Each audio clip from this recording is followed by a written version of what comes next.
Okay, thank you. Mr. Sheldon, the question on the permanent fund dividend cuts.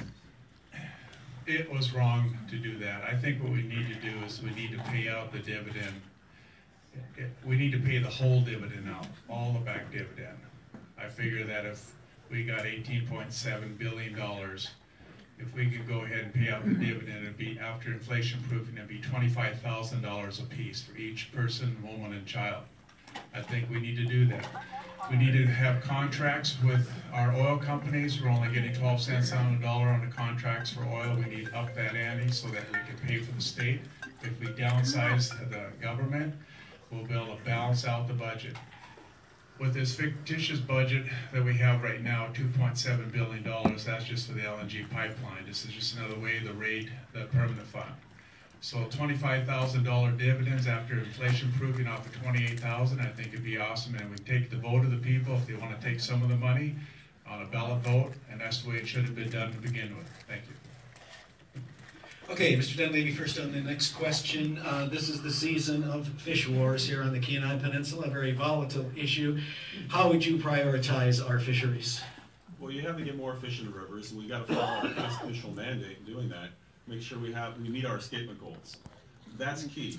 You also have to hire the right folks for your commissioner. You have to place the right people on the Board of Fish to make sure that we are allocating and we're also meeting our escapement goals throughout this inlet. I came down here a couple weeks ago and spoke with some folks that were in the commercial side of things, processors and fishermen. We had a nice conversation about the issues. This is an issue that's impacting everybody. And one thing we agree on is that it is killing industry in the inlet, both sport fishing, guides, commercial fishing, you name it. And so the goal is to get our escapement goals met, have the right people in place to make sure that these escapement goals are met, and use science to save the fishery here in the Upper Cook Inlet. Thank you. And Mr. Sheldon, how would you prioritize our fisheries? This is a big problem. This is just not one thing, it's many things. We got Fukushima. Everyone know about Fukushima, what happened over there? Our oceans are being polluted big time with it. They're dumping a couple swimming pools, tons of radiation in our water with a crack underneath the ocean surface. Another big problem we have is the Chinese coming inside our line. The Magnuson Act, everyone know what the Magnuson Act, that's a 200-mile limit.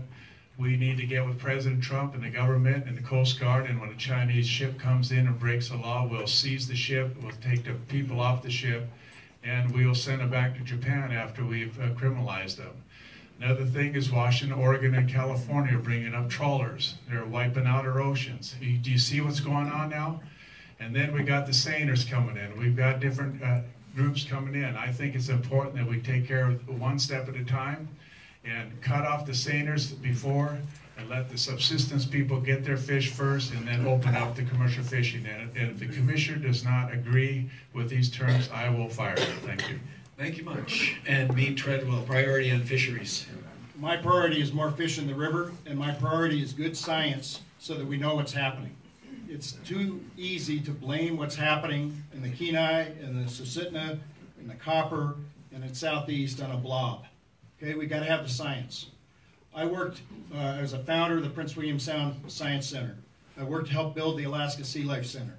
I helped to get the Seculi Act so that we could do the deep water research, and I had a meeting this morning before I came on how to double or triple the amount of endowed funds for marine research here. We don't have enough independent research to keep track of what's happening to the fish, and anybody who tells you otherwise doesn't know what they're talking about. I will say this, I want fish in the rivers. I want enough fish in the rivers to keep our guide businesses going, and I want enough fish in the rivers and the inlet to keep our commercial fisheries going. And when we have a shortage, we can't circle the wagons and shoot each other, and if I've been accused of that, I want to apologize. What I do know is that we have to work together as Alaskans to bring back the fish, and I will do that.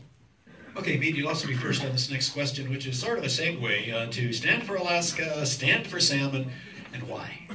Well, Or Stand for Salmon. I didn't get to read the Supreme Court's opinion this morning, but it will be on the ballot after, quote unquote, according to the headline, something unconstitutional is removed. So I don't know what the unconstitutional thing is about it, but I'm against it. I helped write our water quality standards when I was Wally Hickle's deputy commissioner at DEC. I worked with the Habitat Division.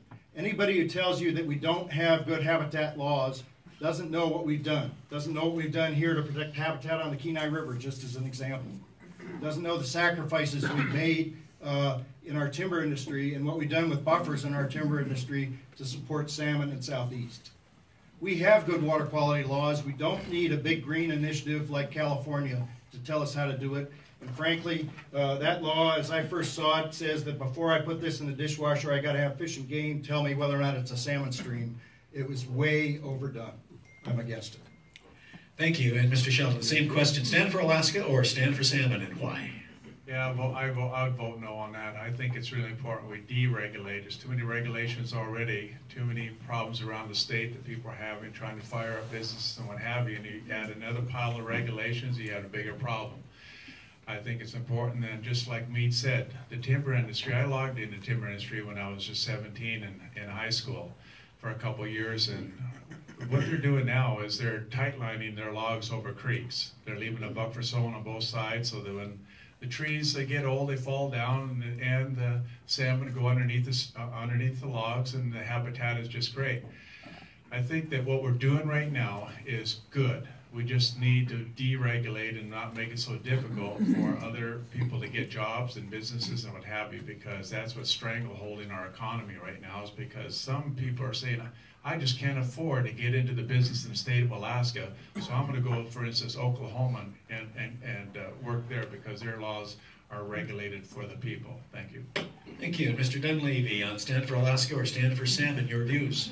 I was looking for you over there. Just real quick, I'm no on one.